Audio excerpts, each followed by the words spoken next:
get out of your comfort zone. Okay. Don't be afraid to try something new, because domestic operations is something that you don't learn unless you do. Once you truly embed yourself, open yourself up to opportunities and possibilities, you learn, you grow, and it enhances your ability as a National Guard officer.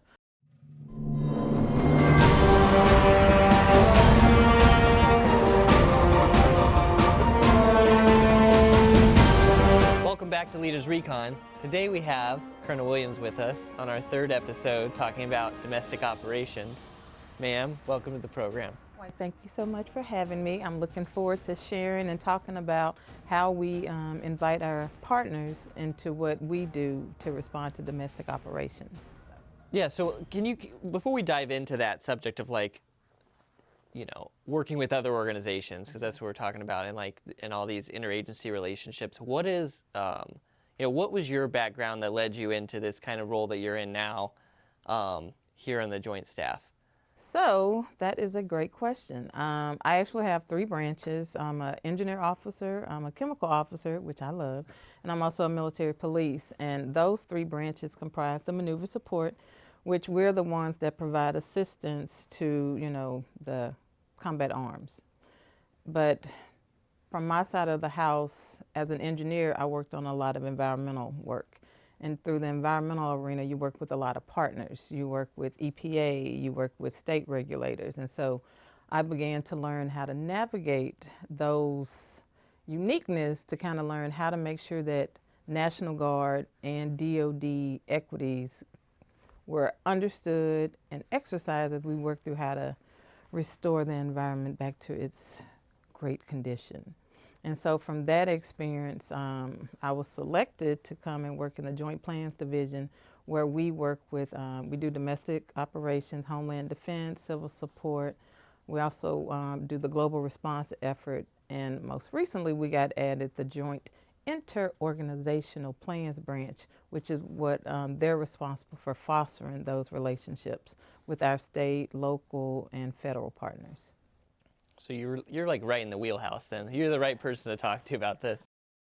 So then, so we visited with Colonel Kettemeyer. He kind of gave us an overview of, hey, this is what domestic operations are in the Guard in a nutshell, right? And we know that, we can't necessarily predict exactly what they are, but, and then Colonel Soria kind of gave us some training tips and advice for like, what can you do to prepare your units for success and flexibility.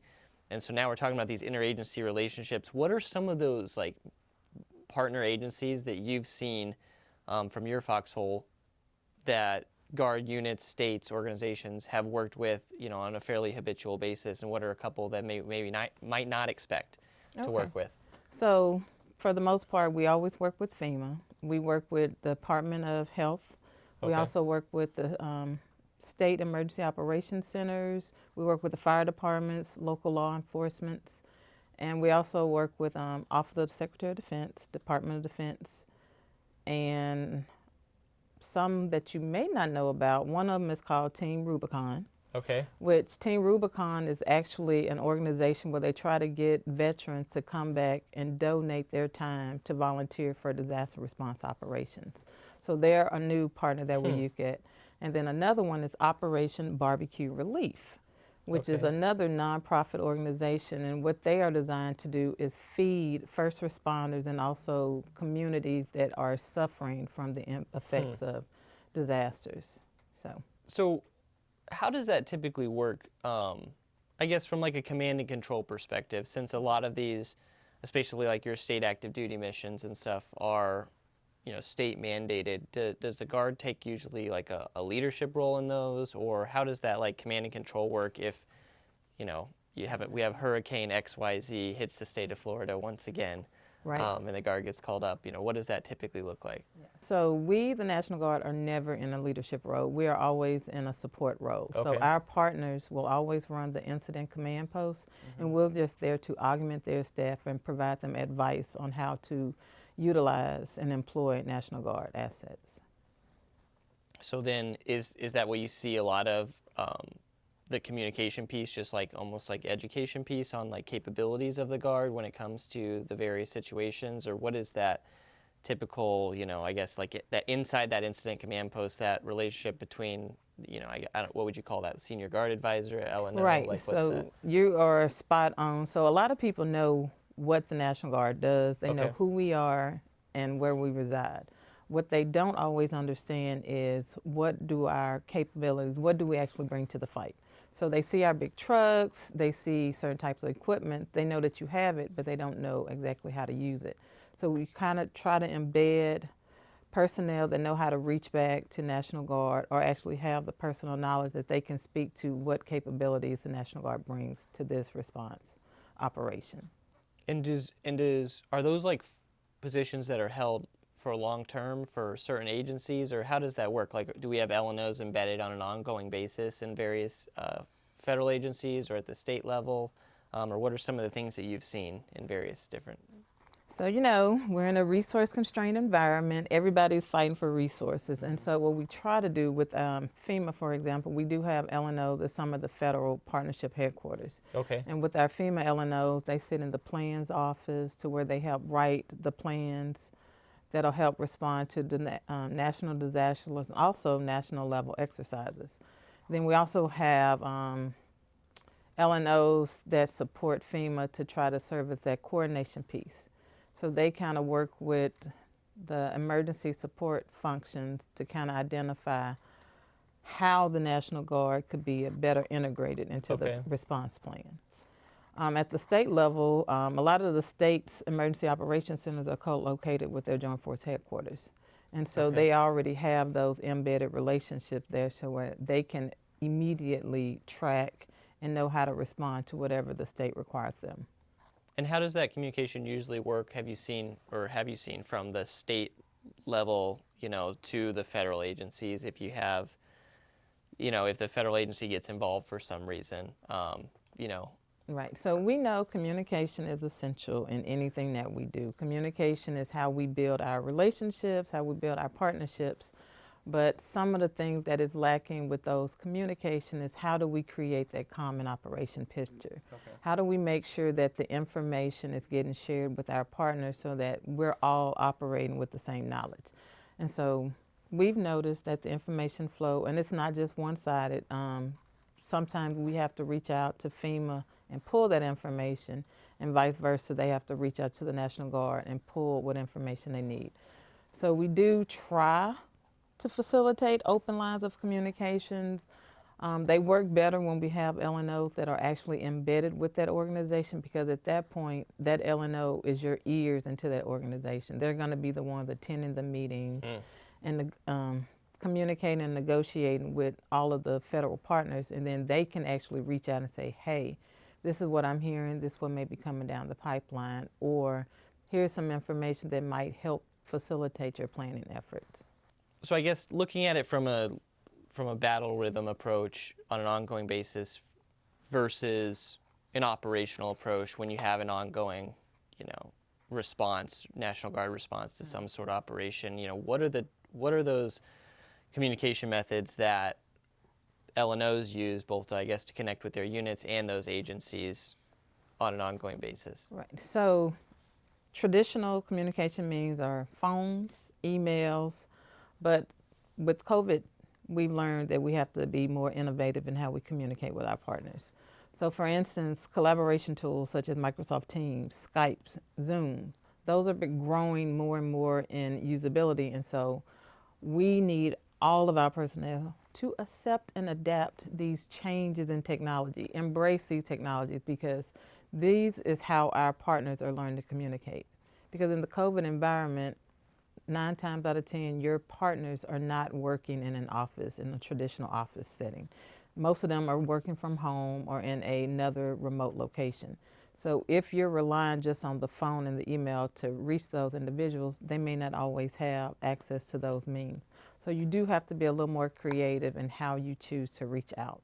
So, but when all else fails, sometimes showing up is also another good approach. They are never willing to turn you away. There is no such thing as too much communication. That's one thing that you should always keep in mind. So looking at it then from like an operational perspective, so I guess we could look at a couple different examples of like common. I know one of the things we talked about was natural disasters. So if we have natural disaster initiated, the National Guard gets called up by the governor for XYZ reason. You mentioned that at the state headquarters, they're probably integrated with their emergency management system there. Right. So then at the operational level, when these units start working with their local civilian authorities, like you mentioned, fire departments and stuff, how does that typically, play out when you're developing those relationships, like on the ground there, or do units, or do you, or I guess, what are your recommendations to trying to foster an environment so you have easy communication moving into that prior to the incident occurring? Right. So one of the first things, most EOCs have routine meetings. So Okay. the first thing that I would always recommend is that you get a handle on the battle rhythm. Know when those meetings are, know who your counterparts are. Another thing that they also might want to look at is the point of contact list. As we were saying, you need to, knowing how to communicate is just as important as knowing who you're communicating with. So updating those points of contact lists is extremely crucial to you building those relationships. And when you say, they're building those relationships, at what echelon are those relationships being built at? Is that the company level, battalion level, above? What? So typically at the state, it won't be Okay. at the company level. However, I'm gonna do a caveat because it depends on what the mission is for the state, because you do have some states that have CBRN response force packages and Okay. also HERF units. Those units have a very specific and tailored mission. You also have some units that have specific capabilities, like you may have an engineer unit that has search and rescue assets. Okay. So those local communities may rely on those organizations to help come out whenever there is like a local need. It may not be one as a large scale tornado or hurricane, but it may be something more localized to where just the city officials will call upon that National Guard unit that sits in that community to assist. And so on those levels, you are going to have reach out to your local law enforcement. You'll build those local relationships. At the state, you have the state EOCs look at it at the action officer level. Okay. So the action officer could be any rank, any grade, but it's someone who's actually going to be doing the work and doing the direct coordination with their counterparts at those state offices, to include the governor's office, the local offices, the fire departments, and also the other state organization. And they will also need to be the one to make contact and know who are the points of contact. So at all of the states, you're going to have administrative officers that's going to basically run the day-to-day operation for the units. And you're also going to have your battalion or company readiness NCOs. Those are the ones that are the face of the unit Monday through Friday.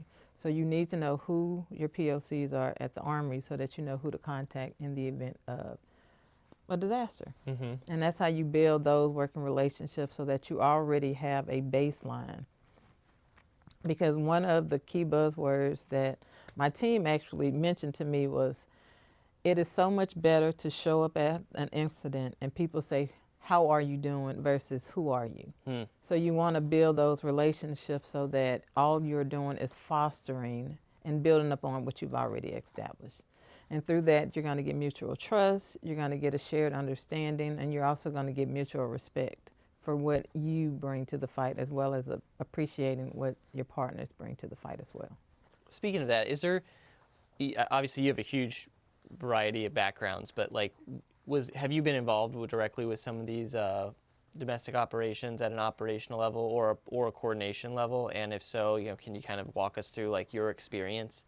Yes, so hopefully not telling my age, but I actually worked on Hurricane Gustav and Ike. Okay. I was a member of the Texas National Guard at one point during my military career, and we actually were called up to do response operations for Hurricane Gustav and Ike. Okay. And so our brigade was the 136 Maneuver Enhancement Brigade, and we actually went out and supported the local communities. And so although the state EOC was residing in Austin, we were a ways away, and so we actually worked with the local entity in that area to where We would send out trucks to go out and do recons of the area because I was working at the operational level at that point. So we would send out trucks with our team counterparts to go out and identify and assess what the damage was for the areas. And then we also worked water distribution points, food distribution points, Okay. so that we can make sure that we were providing the community with the resources that they needed to sustain life. We also had SMEs, people from the unit that we actually embedded at those local emergency operation centers.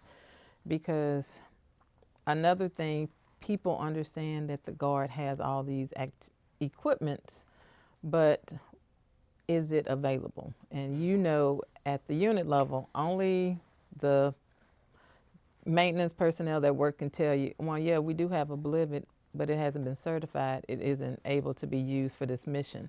So having someone to sit in the EOC, they're able to kind of track down that information that, no, that asset isn't available with this unit, but let me see if I can coordinate to get it from somewhere else to get it over here. So what are some of those characteristics then in those L&Os that you embedded with the local agencies that made them successful at that job for your operation? So one of the things that we did, we would list, because you know everyone has a different background, but during a disaster response, it's all hands on deck. Whomever is available, you pull out and you manage your personnel, and you get hopefully the right people to the right assignment. But you try to create like a little toolkit for that L&O to take when they go to that site. So that maybe it's a list of what assets are organic to the unit that's providing the support, so that they know this is all that we brought with us. This is what we have back at our home station that we could probably get here. This is how long it would take to get those assets here. These are some of the sister organizations that are within a certain radius of us, and this is how they can get those equipments here. So like the EMAC agreements that a lot of states have with each other, those EMAC agreements are set up so that you can identify what resources you have within your state, that if another state is overrun with a disaster, is just more than they can handle, they can reach out to some of their neighboring states and say, hey, I know you have an engineer battalion. Could I get your engineer battalion to come out and provide search and rescue? So can you explain like what EMAC is and what that means to organizations in an operational environment? Okay, so the Emergency Management Assistance Compacts, there are agreements that are made between two states. And it basically lists all of the resources that you have within the state that could be called upon to support a mission. They're pre-written agreements so that we already kind of take care of who would fund what, who would provide what, so that you've done all the legwork leading up to the disaster.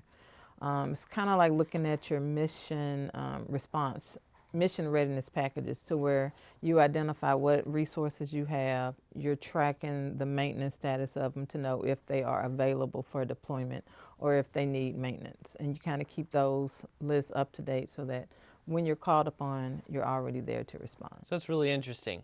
So it actually brought up another question I was thinking about with this prior coordination thing, and this was conversation on like dual status commanders, right? I've heard this thrown around, this term thrown around a little bit in related to domestic operations, but we haven't really talked about it. Can you kind of dive into like, you know, what does it mean to be a dual status commander, and when do we need one? Right, so dual status commander, they're actually active duty or National Guard officers that are in charge of National Guard and or federal forces.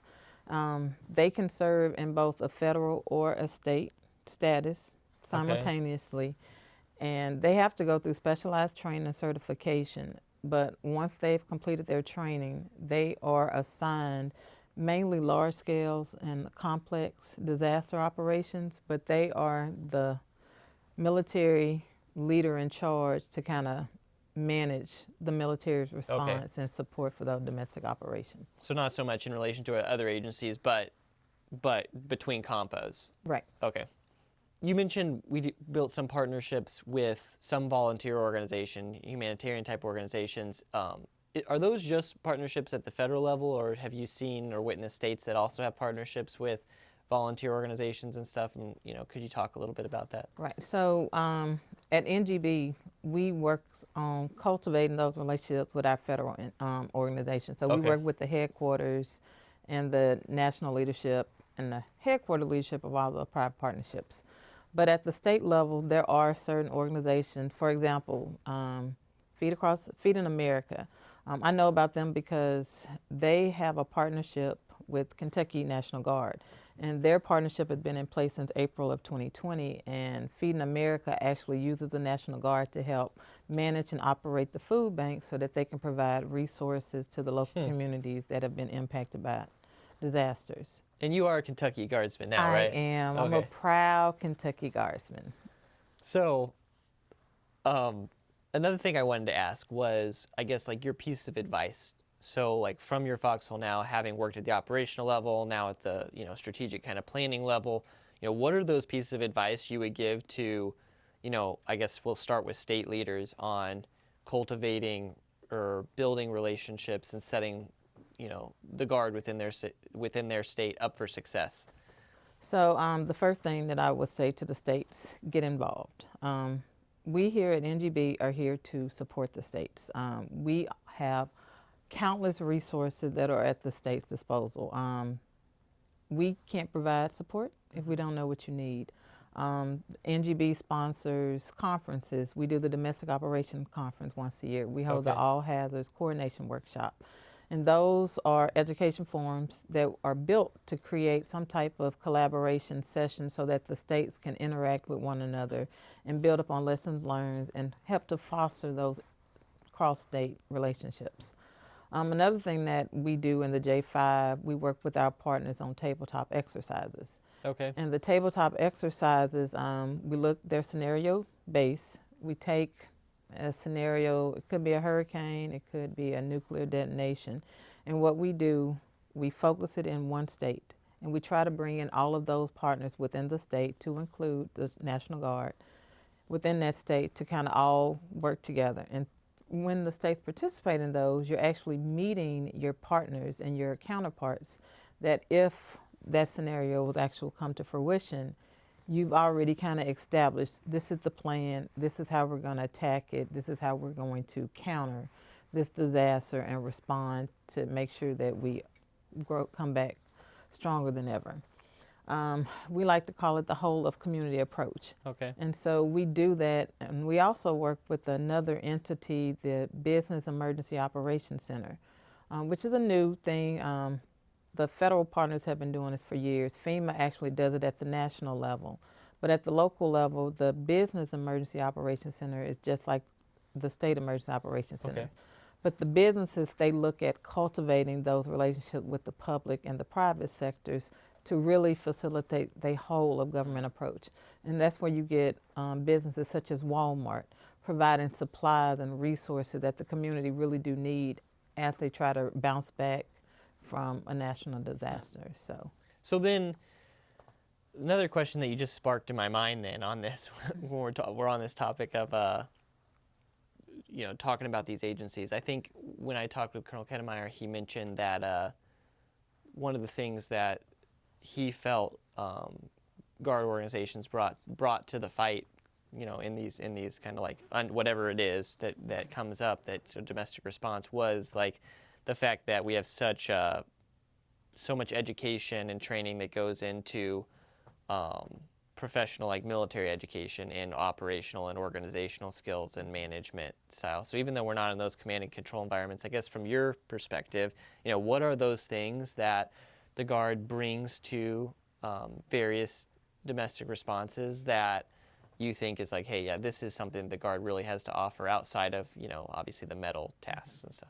So in addition to what Colonel Kedemeyer said, another thing is like the motto, the National Guard, we're citizen soldiers. Mm-hmm. We actually live and reside in every single community across the United States. So we are intimately involved and we have vested interests in the resiliency of the community that we support. So we actually have that resident knowledge on what the community really needs. And those National Guard members can take that back to the regional, state, local partners and try to coordinate those resources so that you're actually responding to what the local population really does need and not what you perceive them to need. because you live and you know. Yeah. So then another thing that, talking about lessons learned. So during the January 6th mobilization, we had, you probably know better than I, how many guardsmen ended up getting mobilized for that? Do you know roughly? I do not know off the top of my head. Okay, well, regardless, I know it was like a lot. Yes, it was from about the multiple size agencies. of a corps. Okay. So looking at that from your perspective, obviously we had a ton of agencies involved. We had guardsmen from tons of different states and organizations. What were some of the things that allowed for success, both from a logistics standpoint, from a manning standpoint, in coordinating all those moving pieces together? So one of the biggest lesson learned that came out of it that the Guard was able to respond so quickly.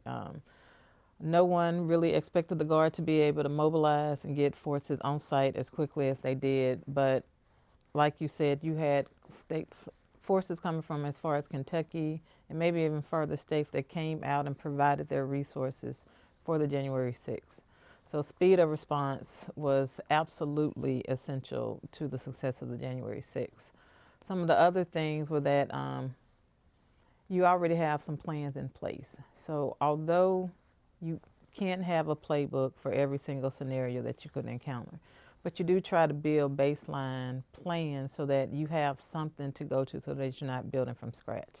You try to pull out those plans and modify them for your current scenario so that you have something to work towards achieving. And you've already kind of established, if this is the resource that I need, these are the agencies that can provide me with that resource. So you already know who and what and where to get those resources from.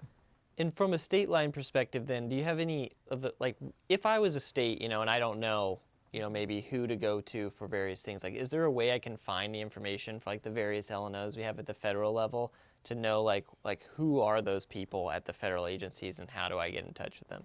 So Lieutenant Colonel Engler in charge of our joint interorganizational branch, and so her job, she leads her team to kind of build out, identify what private and nonprofit organizations are out there that the National Guard can tap into. She compiles a list and she shares that information with the states. She also has websites and information tools that the states can actually also tap into to try to identify what local partners are within their state that they can tap into. And what resource is that the website that you guys have host some of that information on? So there is a page on in GKO under the J5 that is going to house the community relations page, and that's where states can go to. So GKO, J5, community relations. Yes. Okay. I think I got that right. So last thing, you were talking a little bit about planning and building a baseline for plans off of. Yes. So I heard a rumor that Camp David has a zombie response plan that they've built out. From your foxhole, have you? Is there anything related to that sort of response plans that you guys at least built base models for? So we do. We build. We work with the states to try to build out a plan for just about any scenario, out on the West Coast, Oregon area. We have the Cascadia Subduction Zone where they look at earthquakes and how do you respond for catastrophic earthquakes for that region. We also try to work wildland fires. We work some of the common themes, but like the zombie apocalypse, not really tracking that one, but we do try to look at, I know one thing that FEMA is actually looking at, trying to figure out how do we come up with a pandemic response plan, because this is something new we had to learn and adapt. We captured the lesson learned as we lived through it, but how do we better prepare and write a response plan for another pandemic?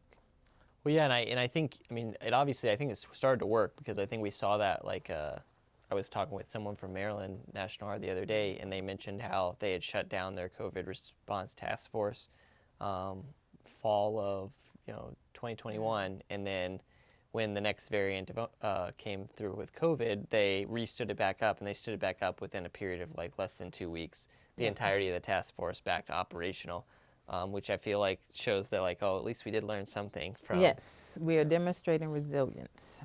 and proficiency. And so we even captured the lesson learned here at through the National Guard Coordination Center. Okay. So that's another resource that the states can tap into if they're ever looking for lessons learned, TTPs, or personnel resources, points of contact. They can reach out through the NGCC, and that organization will also filter the questions to the right office. Are there specific resources that maybe units leaders can go to kind of prepare themselves for success when they're looking at like, how do I, prep for these responses that, we can't plan for essentially? So the states that are really prone to disasters, they are very well versed in the terminology and the lingo that our state partners use, and they attend and get that skill set through going through FEMA courses. All of the FEMA courses are online, and so you go through those courses, numerous courses, and through those you kind of learn how the federal government is set up to respond to natural and man-made disasters, and how the National Guard can integrate into those. Some other courses, we at NGB, we sponsor the Joint Planners course, which is another tool where we bring in some of our state partners to educate the National Guard force on how do you plan and prepare for disasters? How do you prepare for domestic operations? So, and who can go to that course? So anyone, Air, Army, all they have to do is reach out. Our Homeland Defense Civil Support Branch is the lead for the Joint Planners course. Okay. Right now, the person sitting in that seat is Major Leroy Alvarenga, and he is the one that kind of could point you to how to get enrolled. We are in the process of getting in the Army system. It'll be set up through ATARS, and through the air side of the system, we're working with their schooling system to get that course also loaded into the Air Educational Network. So then, last question. Yes. If you had to go back, several years and talk to, I guess, Lieutenant Williams at the time, and say, hey, here's a couple pieces of advice I'd give you, I guess specifically kind of centered around these domestic response type issues, what would that be? Right. For one, get out of your comfort zone. Okay. Don't be afraid to try something new, because domestic operations is something that you don't learn unless you do. Once you truly embed yourself, open yourself up to opportunities and possibilities, you learn, you grow, and it enhances your ability as a National Guard officer. Another thing is not being afraid to speak. Communication, like I said, is essential to what we do. And if you are shy, you're sitting in those meetings and you hear misinformation, don't be afraid to correct. You may not want to do it publicly, but don't be afraid to exert your expertise, because no one knows better about the National Guard than the National Guard. So definitely be able to speak your expertise. And then another thing I would say is always be positive. Have an optimistic attitude. You can go into any scenario with a great outlook and a positive attitude. It'll help you build those relationships, take on new roles and responsibilities, and you come out a better person in the long run. So, solid. Well, thank you so much for joining us, ma'am, and sharing some of your expertise. It was great having you. Thank you so much. I enjoyed being here. If you would like more information on any of the topics discussed today, please visit our social media pages in the links below. Tune in to Leaders Recon over the next few weeks as we bring in today's leaders and pioneers to discuss their experiences, share their wisdom, and help you grow as a leader. If you like this episode of Leaders Recon, please don't forget to subscribe below and leave us a 5-star review. You can find us wherever you listen to your favorite podcast.